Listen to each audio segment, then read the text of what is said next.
Jasmine, Gabri എന്നീ 2 പേരാണ് big ബോസിൽ ഇത്തവണ ഏറ്റവും കൂടുതൽ ചർച്ച ചെയ്യപ്പെട്ടത്. ഷോ തുടങ്ങിയ ആദ്യ ദിവസങ്ങളിൽ തന്നെ സൗഹൃദത്തിലായ താരങ്ങൾ പ്രണയത്തിലാണെന്ന് പറയപ്പെട്ടു. എന്നാൽ താരങ്ങൾ തമ്മിലുള്ള റിലേഷൻഷിപ്പിന് എന്താണെന്ന് ഇതുവരെ താരങ്ങൾ തുറന്നു സംസാരിച്ചിട്ടില്ല. ബിഗ് ബോസിന് ശേഷം ജാസ്മിനെയും ഗബ്രിയെയും ഒന്നിച്ചു കാണാൻ കാത്തിരിക്കുകയാണ് ആരാധകർ. ഇപ്പോൾ ഇതൊരു ഇനോഗ്രേഷന്റെ ഭാഗമായി പാലക്കാട്ട് എത്തിയിരിക്കുകയാണ് ജാസ്മിനും ഗബ്രിയും. ഗബ്രിയെയും ജാസ്മിനെയും കാണാൻ ആരാധകർ തിങ്ങിക്കൂടുകയായിരുന്നു. ഇങ്ങനെ ഒരു ക്രൗഡിനിടയിൽ ആദ്യമായിട്ടാണെന്ന് ജാസ്മിൻ പറയുന്നു.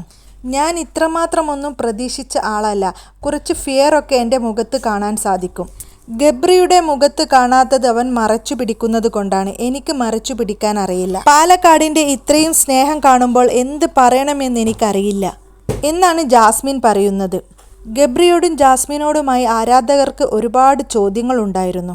ബിഗ് ബോസിൽ നിന്നിറങ്ങുമ്പോൾ ഒരുപാട് നെഗറ്റിവിറ്റിയും പോസിറ്റിവിറ്റിയും ഉണ്ടായിരുന്നല്ലോ, അതൊക്കെ എങ്ങനെയാണ് നേരിട്ടത് എന്ന് ചോദിക്കുന്നുണ്ട്. ബിഗ് ബോസ് ഹൗസിൽ നിന്നും ഗബ്രി എന്നോട് പറഞ്ഞിരുന്നു, നിനക്ക് പുറത്തിറങ്ങുമ്പോൾ ഒരുപാട് പോസിറ്റീവ് ഉണ്ടായേക്കാം എന്ന് കരുതി നീ ഒരുപാട് ഹൈപ്പിൽ കയറിയിരിക്കരുത്. മറിച്ച് നിനക്ക് ഒരുപാട് നെഗറ്റീവ് ആണെങ്കിൽ നീ ഒരിക്കലും ഡിപ്രഷൻ ആവേണ്ട കാര്യവുമില്ല. പുറത്ത് രണ്ടായാലും നേരിടണമെന്ന് അവൻ എന്നോട് പറഞ്ഞിരുന്നു. അതുകൊണ്ട് തന്നെ പുറത്തു വന്നപ്പോൾ എനിക്ക് ഒരുപാട് പോസിറ്റീവും നെഗറ്റീവും നേരിടേണ്ടി വന്നു. അതൊക്കെ ഒരു നോർമൽ ലെവലിൽ ഞാൻ കൊണ്ടുപോകുകയും ചെയ്തു. അതേ ചോദ്യം ഗബ്രിയോട് ചോദിച്ചപ്പോൾ എൻ്റെ ജീവിതത്തിൽ ഒരു ബാലൻസ് കീപ്പ് ചെയ്യാൻ ആഗ്രഹിക്കുന്ന ഒരാളാണ് ഞാൻ. സന്തോഷത്തിൻ്റെയും ദുഃഖത്തിൻ്റെയും ഇടയിലൂടെയാണ് ഞാൻ കടന്നു പോകുന്നത്. നമ്മൾ ആർക്കെങ്കിലും നല്ലതായി എന്തെങ്കിലും ചെയ്താൽ അത് ദൈവം എന്നെങ്കിലും നല്ലതായി നമുക്ക് തിരിച്ചു തരും.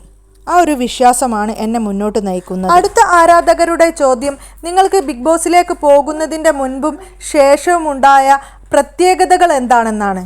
ജാസ്മിൻ പറയുന്നത്, ഞാൻ ബിഗ് ബോസിലേക്ക് പോയതിന് ശേഷം ഞാൻ ഒരുപാട് ബോൾഡായി സംസാരിക്കാൻ പഠിച്ചു. ഞാൻ ഒരുപാട് സ്ട്രോങ് ആയി മാറി. ഞാൻ ബിഗ് ബോസിലേക്ക് പോകുന്നതിൻ്റെ മുൻപ് അത്രത്തോളം ഒന്നും ഇല്ലായിരുന്നു എന്ന് ജാസ്മിൻ പറയുന്നു. എന്നാൽ ഗബ്രി പറയുന്നത്, ഞാൻ ആദ്യമായിട്ടൊരു സിനിമയൊക്കെ ചെയ്ത് പുറത്തിറങ്ങിയപ്പോൾ എനിക്ക് ഒരുപാട് അംഗീകാരങ്ങളും കുറേ ഹൈപ്പും ഒക്കെ ലഭിച്ചിരുന്നു. ബിഗ് ബോസിൽ നിന്ന് ഇറങ്ങിയപ്പോൾ അതിനേക്കാൾ ഹൈപ്പും സ്നേഹവും പരിഗണനയും എനിക്ക് ലഭിക്കുന്നുണ്ട്. കുറച്ചു പേർ സ്നേഹിച്ചിടത്ത് ഒരുപാട് പേർ സ്നേഹിക്കാനും കുറച്ചു പേർ കല്ലെറിയുന്നിടത്ത് ഒരുപാട് പേർ കല്ലെറിയാനും ഇപ്പോൾ ഉണ്ട്. ബിഗ് ബോസിൽ പോയതിനു ശേഷം നിങ്ങൾക്ക് ഏതെങ്കിലും മൂവി വന്നിട്ടുണ്ടോ എന്ന് ചോദിക്കുന്നുണ്ട്. അപ്പോൾ ഗബ്രി പറയുന്നത് ഇങ്ങനെയാണ്, ബിഗ് ബോസിൽ പോകുന്നതിൻ്റെ മുൻപ് ഹിന്ദി സിനിമ ഞാൻ ചെയ്തു വെച്ചിരുന്നു. മറാഠി ക്യാരക്ടറാണ് ഞാൻ ചെയ്തു വെച്ചിട്ടുള്ളത്. അതാണ് ഞാൻ ഏറ്റവും പ്രതീക്ഷയോടെ കാത്തിരിക്കുന്ന ഒരു മൂവി. ഞാൻ ഒരുപാട് സ്ട്രഗിൾ ചെയ്ത് അഭിനയിച്ച സിനിമയാണത്.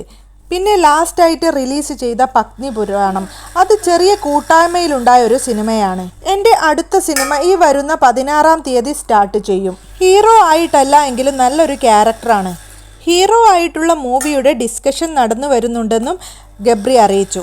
ജാസ്മിൻ്റെ പുതിയ സിനിമകളെക്കുറിച്ചുള്ള ഡിസ്കഷൻ ഒന്നും നടന്നിട്ടില്ലെന്നും വൈകാതെ നടക്കുമെന്നും ജാസ്മിൻ പറയുന്നുണ്ട്.